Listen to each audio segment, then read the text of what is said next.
David is fine. Okay. Okay, we are live, everybody. Welcome back to another episode of Let's Talk Lake County.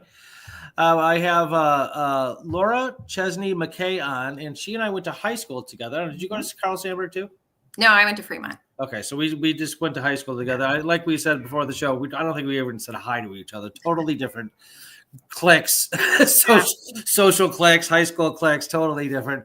But I know I saw her post about rerunning for this position here, and I'm like, oh, I remember her, and so I reached out, and here she is. So welcome to the show, Lori. I appreciate you coming on, and I guess tell us about what it means. What is a library board? What do you do? Yeah, well, first, thank you for having me. I appreciate you giving me the opportunity to talk about all things library and talk about, have everyone hear about the cool stuff, and and also kind of have your listeners learn about me, since I'm running for trustee again. So thank you. Yeah, you betcha. Yeah. So I'm running for a second term. So this will be I guess first I was appointed for a couple months. There was a vacancy, so I appointed. So I got a nice little test of how it would be as a trustee, and then I was able to kind of know what I was getting into when I ran for the first time. So this will be my second time running, and I really enjoy it. It's very exciting. So with the library in Fremont, we're a district, so it's an independent government agency. So we have kind of our own set of trustees that kind of oversee a lot of it is kind of reviewing monthly financials, and also looking at like kind of the strategic plan of the library, and kind of giving guidance on like what should we do next for projects. And probably one of the biggest things that we did last year was we remodeled the library. I remember that. Yeah, so there was when the library was built, there was a space that was upstairs that was kind of reserved as storage. Yeah. And it was in the front. It was probably like the most beautiful part of the library. And it was just like a storage. And so we kind of opened that up and created, moved all the adult books upstairs. And so the downstairs is just like all children's area. And it kind of like when you go to the second level, it just opens it up and makes it so much more bright. So that all kind of happened last year. So that was exciting to kind of go through that process. I'm trying to think what else we do. We hired the Fremont for a long time, had a long standing library director, and he retired. So we went through the process of hiring a new library, and the board. So the library director reports to the board. So that was kind of our job, was to replace the library director. Was that process rather difficult, or was it pretty eady to get somebody? I mean, it's very stressful because, you're like, it's a big responsibility. It is a big responsibility. We had all, since, this is like we're all kind of volunteers. We had contracted with an agency that helped us kind of with the search and the interviews. Oh, interesting. Okay. And you found somebody and you're happy? Yeah. There was actually some two guys that are library directors, and this is kind of what their side gig it was. Oh, okay. Very cool. That's perfect. Very cool. Yeah. All right. And and it's an elected position, obviously, and I'm assuming because libraries are public and they're paid for by tax dollars, so it counts as a governmental something or another. Yes. With all this like attempts, from different sectors of our political arena right now to like privatize things, has there ever been any talk of doing that at Fremont, or do people like it being public? I think so. And I think it. I guess first, I've never heard anything bringing it privatized. Okay. The library is funded by property taxes. Right. And the majority of the property taxes, go to school. So the library is just a small percent compared to like where all your taxes go. So that's why I don't think it's as controversial, I think, as, probably like the schools. Yes, it doesn't take up a big part of the pie chart of spends. Yeah. So we're probably, a very small sliver of it.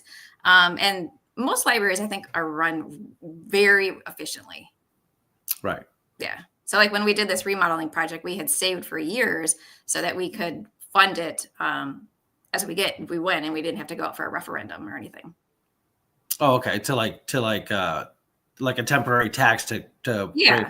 You so didn't have to do that. So. Putting like we were saving for years, putting money in special reserves, knowing that we wanted to do this library, remodel. Well, that was very fiscally responsible of you, because people don't like, even temporary taxes kind of annoy people. Yes. But I was very happy because I remember when Mundelein had the Fremont Library over there off 45 and Park. And that was probably about 3 or 4 blocks from my house. So I'd walk there on occasion and go hang out there. It was, I remember this was a while ago. Yeah. when they switched it over and made a bigger building and everything else. And it's such an impressive library now. It's vast and it's a spectacular looking building, and it's got a lot of stuff going on, which is very cool. Like I said before, I just absolutely love libraries because I love books, and it makes me happy to see children in there reading and everything else, and not playing video games all day.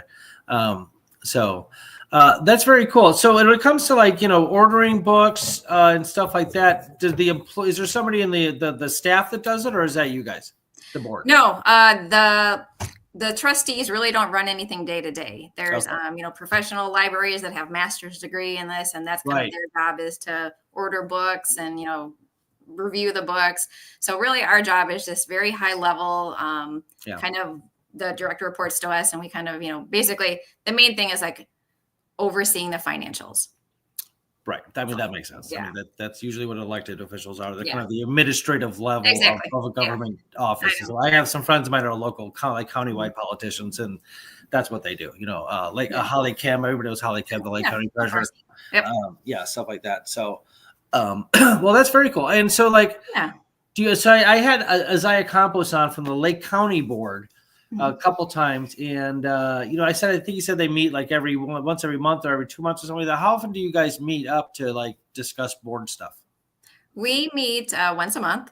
Oh, it's month a month. Okay. Yeah, and a lot of it is to approve kind of the monthly spending, and talk about or hear everything that's happened in the library or what's going on. And then there are subcommittees that meet kind of ad hoc. Like for me, I'm on the personnel committee and also the policy committee. And those could be random depending on what project is going on. So it's probably 2 to 3 times a month that you're meeting with all the whatever's going on. Okay, that's very cool. Yeah. And if I hope you don't mind, but is it a paid gig? It is not a paid gig. It's a volunteer. Totally volunteer. Yep. Yeah. Well, that's even more admirable. I mean, I don't know. Maybe you should get some money. I mean, I found it, like local. Like I talked to Kirsten Russell, who was a trustee from Underline for a while. He didn't win the last election, but he got paid like $400 a month or something. Nothing.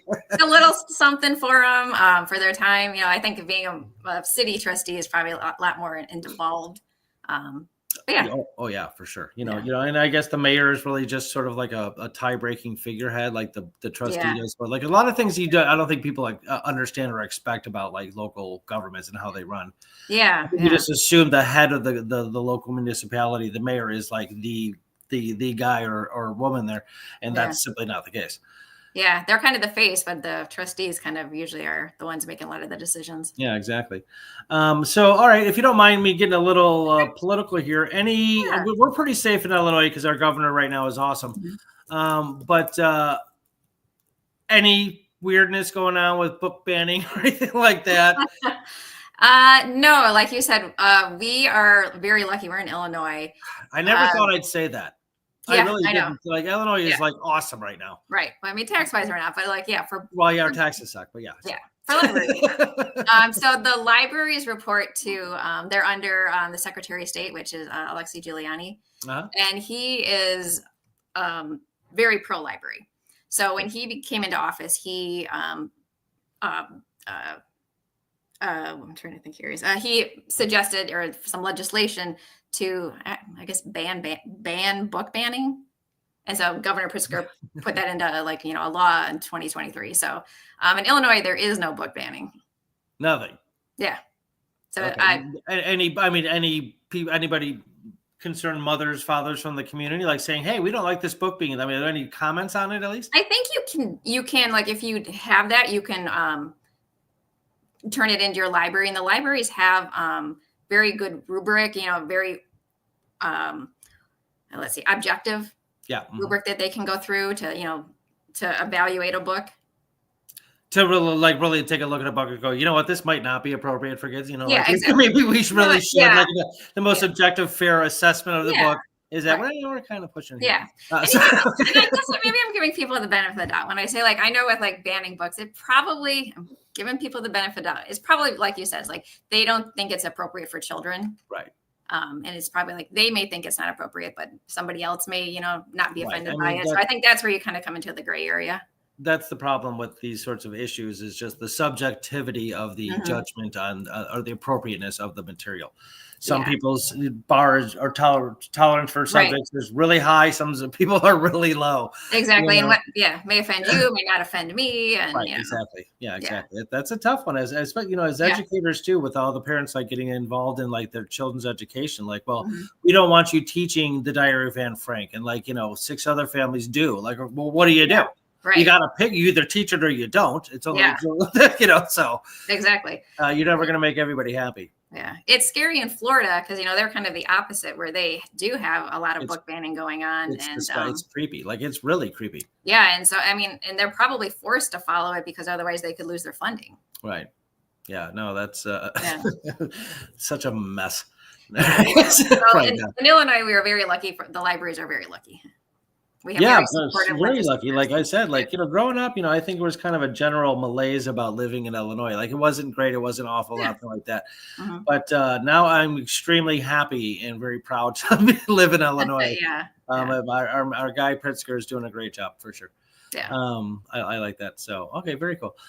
So you meet about once a month. You have special committees. Sometimes you meet on other things. Love the Library. Fremont has a good one. This is Lou Bruno. Lou Bruno is a friend of mine. He is married to Rhonda Bruno, who's a Lake County judge. She's like one of the people I was talking about. And thanks for watching there, Lou. Yeah, if you have any questions, comments, concern for Lori or myself, you can top right inside there. Okay, very cool. And do you mind? Do you mind talking about like yourself as a person? Like, what do you do? Like, because I know that like even as like on the Lake County board, and they get paid, I think like $43,000 a year or something like that to be on the board. They still have day jobs. Okay. Like I think if I'm such like a minimalist, I'm not married, I don't have kids. Like if I made $43,000 a year, that would be the only thing I did. I would be perfectly fine with that. Yeah. But what do you do besides the library board? Yeah. For my career, I work at Walgreens and I do location research. So when I've been there like 31 years. So when I first started, we were growing. And so it was a lot of traveling to look at like where we want to add a store and doing kind of the research and then presenting your information. And as the company is kind of struggling lately, it's the location is the analysis is the opposite of where do we want to close these stores. Right. Oh, that's interesting. Do you have a say in that and the closing of them too? Or are you just the opening part? I think I'm one of the pieces that weighs in. We try to strategically talk about, if there's like 2 stores, like which one we think would be the better one to close and the reason. But a lot of it comes down to the financials. I see. Okay, cool. If the store is losing a lot of money, it's hard to argue to keep it open. Well, no, yeah, I mean, it's a business. It's a business. It has to make money. Yeah. That's I mean, Walgreens has been around a long time. Yeah. And I'm sure you heard the news that we're being bought out by a private equity company. Yeah. So it's we'll see how interesting. I don't know that I heard that. I heard that there were a lot of locations closing. I heard Walgreens was going through a kind of a dull here, a lull. Yeah. Yeah, so it's kind of interesting here in the next couple months. So by this private equity firm that's going to buy you guys, is that in order to help kind of like reignite it? I think so. Well, I'm hoping so. Yeah. For now, they're telling us business as usual, and it probably will close at the end of the year. I think they keep saying we're in a turnaround, and so hopefully this private equity will continue, the journey of our turnaround. Yeah, no, that's interesting. Okay, very cool. Yeah, I'll try to pay attention to that and stay updated because that sounds interesting. Yeah. Walgreens is a pharmacy, right? So I mean that's important. Of course, people you go there to get your photos developed and everything else, and that whole thing. And it's just it's convenient too. Can I ask you a question though? Is a pharmacy? Why do they sell cigarettes? That's a big.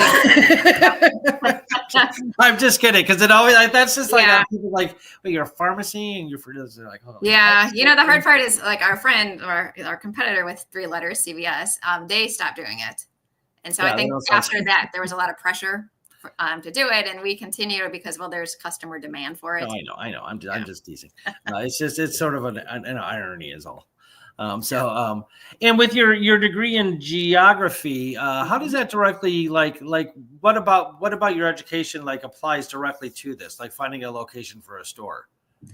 Yeah. Well, I went to Northern Illinois, and it was a geography degree, and it was probably more at the time geared towards what it was called like urban economics, which is would Oh probably be yeah. more like a city planner.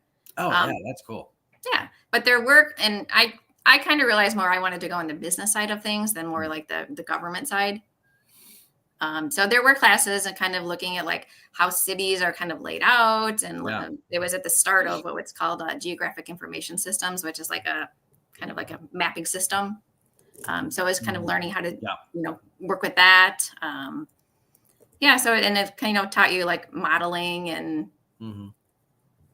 for, so like sales projections so yeah. Yeah, no, that's very cool. That's very good. No, so I did system science at the graduate level, but like literally Okay. as I was figuring out which one I wanted to do, Hmm. urban development was a very close second. If it wasn't Okay. going to be system science, it was going to be that. What is system science? It is that's a good question. I mean, my smart aleck response is that it's the science of systems, which isn't wrong. But system science is like it needs to stop it's trying to become a branch of science, and it's not going to succeed because it's not Mhm. specific enough. But basically that's really it. I mean, we studied took classes on different types of software, which was all like systems modeling. Okay. Arena, Vensum, and there was a third one. I don't remember the name. This is a while ago. I know. But you would do projects and develop different systems, whether it be like biological, physiological, economic. It could be like literary. I mean, like so everything's a system of sorts, Okay. or systems within systems. So it was Yeah. a very powerful degree. It was a very Yeah. cool education. A lot of Yeah. statistical stuff and that kind of Mhm. thing. But nobody knows what it is. Like what's this? Like I have friends of mine getting like PhDs in anthropology that are like, what is it again? Like Yeah. Yeah.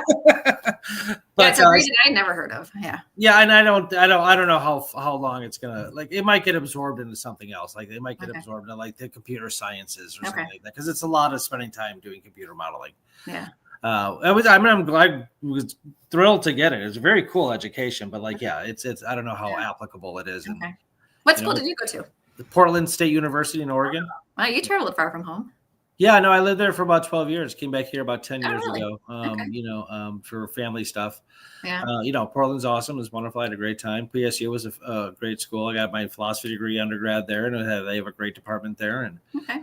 Portland's wonderful. The Pacific Northeast is wonderful. You ever get out of Mayberry over here and then end up coming back, or you've been here the whole time? I actually kind of stayed local. I didn't go far. I went to school in DeKalb, Illinois, and then I moved back here and grew up in Sylvan Lake, and then I moved to Wakanda, moved to Vernon Hills, and then moved back to Sylvan Lake.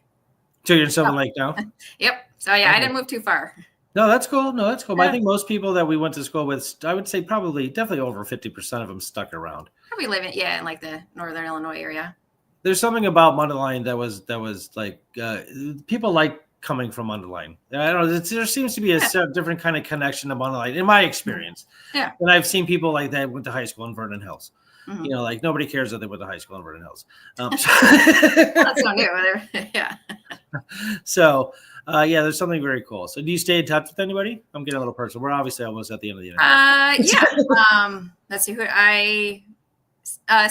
well, I wasn't great friends with her in high school, but when I went to college, I became really good friends with Amy Swinney. Oh, I remember Amy Swinney. Yeah, she grew up in Loch Lomond. Yeah. Okay. Yeah. Wow. Yeah.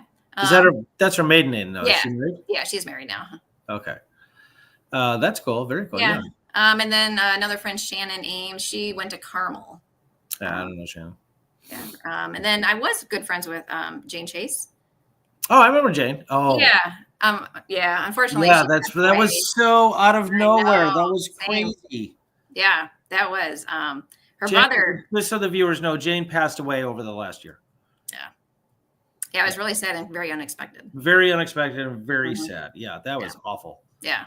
I'm sorry because you were good friends with her. I didn't know her that well. I remember her. Yeah. So I'm very sorry for your loss. That's terrible. Yeah. And then do you remember Beth? I guess it was Iverson or Schlatt. Oh, that sounds familiar. I don't have a face for the name of Beth Iverson. Yeah, we kind of like went in and out. Our kids went to the same school, and she was my daughter's Girl Scout leader. Oh, that's cute. Yeah. So, how about you? You hang out with anyone? Most of it is just when I was bartending at Tina G's for a while. So I Jeff Ambrose, Stevie Starkey, Tracy Starkey, who's Tracy Ambrose. We hung out for a while, but as far as like the last couple of years, since I stopped working at Tina G's, no, not really. On Facebook, quite a few people. I mean, that's one of the things I like about Facebook is the ability to reconnect with people you grew up with, who you otherwise would have just completely lost touch and moved over. Like so yeah. I mean, Eddie Betancourt and people like that, Jin Jun, Mike Reebok, Rich Reebok, Drew Ammons, stuff like that. These are people I went like K through 12 with. So that's really cool. I really like that. Yeah. And we're actually kind of like every once in a while, I'll message some of them, ask if they want to get together, and schedules aren't really aligning very well. But hopefully, I can get like a little group. Yeah, that'd be cool. Well, can you believe it? It's going to be like 40 years for us coming up in a couple of years. Is anybody planning the reunion? I hope so. It's going to be 40 years in 2.5 years. Yeah. Because I went to the 10, the 20, and there was a 25, I think, or something. Well, I went to 3 of them. Okay. Yeah, there was actually a 30 that was at Crossroads, but not too many. That's the third one I went to. Did you go to that? Yeah, it was very lame. It was. There was not too many. I went with Jim Carroll, I remember, and I sat with Tracy Ekval and Jocelyn Shields. I see her around every once in a while. Our valedictorian. Yeah. That was fun. Nobody expected that either. But that was a lot of fun. She's a wonderful human being. You're right. It wasn't a very good turnout, but the 10-year was a lot of fun. Started at I think we started at half day or something like that, and then we had the formal one the next day at the Holiday Inn. Yeah. And then the 20-year one, I believe, was the one at Austin's with the 80s. Yes. I had so much fun at that one because it was, for 10. Not too much has changed, but like at 25 people, are like have their careers, their families are started. So there's just a lot like to talk about with everybody. Just, interesting. I had a blast. Where everyone's life path has taken them. Exactly. I remember Sam Prada and Glenn Semple and Ron Grace and Michelle Godwin, Shar Novak. Okay. Wow, a lot of people coming back. Yeah, I remember that. That was a lot of fun. Ann Babbage. You ever hear from Ann Babbage? We actually stayed in contact after that reunion and then just lost contact. Yeah, indirectly I do. One of my neighbors are the Trahans. So every now and then I would see Beth Trahan. Oh, yeah. And those two are good friends. Oh, okay, cool. So, like indirectly I would get updates about her. Got it. Good. So, all right, cool. Well, I don't know if anybody's interested in our personal stories. Sorry, we got sidetracked there, our little MHS reunion. Yeah, exactly. Yeah. Well, I really hope somebody does. I know because it was Kevin Anderson who kind of commandeered the first couple, or if not all 3. And I know there was a couple of people on with Laura. I just forgot her name. Tall. Yes, Grinzat. The Grinzaffi. Yeah, that's it. Yes. Her. Yeah. Yes. And I just haven't heard any chatter on Facebook. Like I feel like we missed I think we missed a pivotal mark, like the 35 or something like that. Whatever. Yeah. Even if it's small, like the last one, I mean, it's better than nothing. Exactly. So, all right, cool. Yeah. All right. Well, anything else you want to plug about your campaign? I mean, so April 1st is the actual voting day. Open for early voting is occurring now. Like I said, I voted the other day. Okay.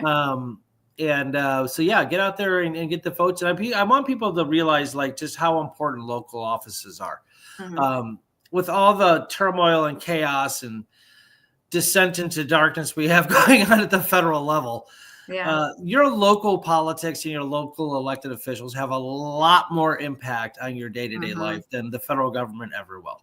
There's some days I get so frustrated. Like I'm like, you know what? Just let them fight it out amongst themselves. Whatever. At the federal level. Yeah. The local level is extremely important. I agree. Your schools and your libraries and your roads and your zoning. That's huge. Yeah. Your business allotments. Funds and stuff like that for opening businesses. I mean, federal government's not going to give you much money to open a business, if any at all. So it's extremely important. Yeah, I early voted last Saturday, and when I was there, I asked them. I'm like, "Hi, has it been busy?" And they said no. So hopefully the word will get out there and people will come and vote. Yeah, no, I went in there. I mean, I went there kind of early in the morning, so maybe I'm hoping that's why. But I was the only one in there. Yeah. I thought on the Saturday it might be kind of crowded, but no, I walked right in and Exactly. We're like last year with the general elections, there was like a line out the door. Yeah.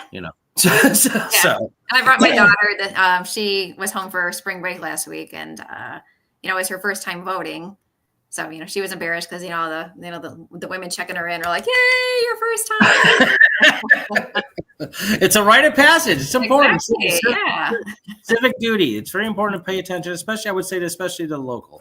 Yes. I used to pay attention to all of it, but the locals, I can't overestimate how important, over exaggerate how important local politics is, local governments and stuff. Yeah. It's huge. Your police, your county. Remember, your county sheriff is elected. Yeah. Okay, and then that's huge. Like John Eidelberg, I've interviewed him too. Okay. Great guy, and very happy with him as well because he's not a crazy person. Mm-hmm. He's a very rational cop, which that's is very good. helpful, yeah. For that position, that's very good. Yeah, like Alicia Dodd, who's the Fremont Township. I don't know what you would call her office. I think she's road commissioner or something. Yeah, a supervisor or. It has to do with roads. Roads, yeah, you're right. Commissioner, yeah, road commissioner. Yeah. Maybe. So I've interviewed. I know Alicia, and she runs the Fremont garden over there, which is a fabulous. Like that's her. Okay. Yeah. Have you met Alicia? I have. Yeah, she's done a lot of work in Sylvan Lake.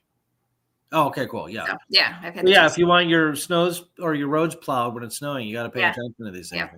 Yeah. Yes. She's done an amazing job as well. So. Yeah, and I think they're the Fremont Township, they're all up for election too. I think a lot of she's running unopposed. I know she is, and there was a couple other ones too. Yeah. So which is good because she deserves to stay. Yeah, exactly. Yeah, that's what you want in there. Well, that's really cool. Diane O'Kelly was unopposed, and Diane O'Kelly. Yeah. Yeah.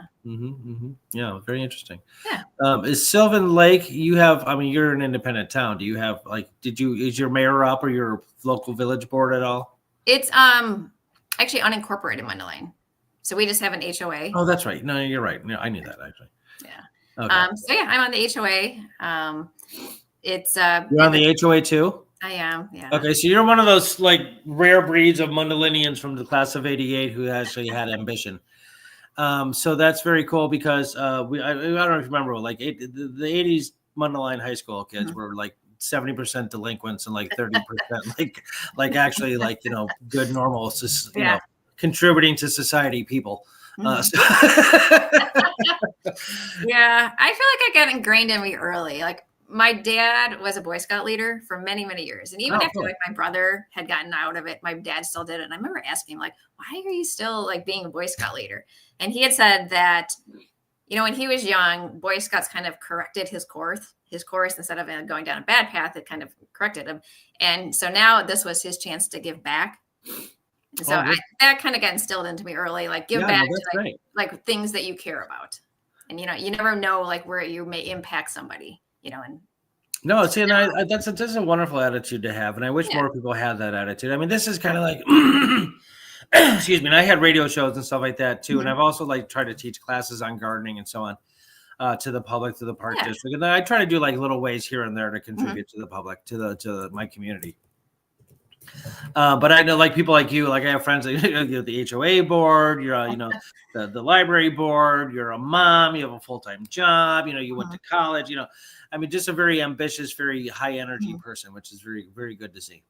I like to stay busy. Okay, good. And you have two beautiful children, 3, 4, I do, 5? 2 adult kids. One is a senior at U of I, my daughter is, so she'll be graduating in 8 weeks. And then my son is he moved to Florida and he's trying to apply for firefighting school. Oh, wow. That's very cool. Okay. Yeah. U of I, that's a great school.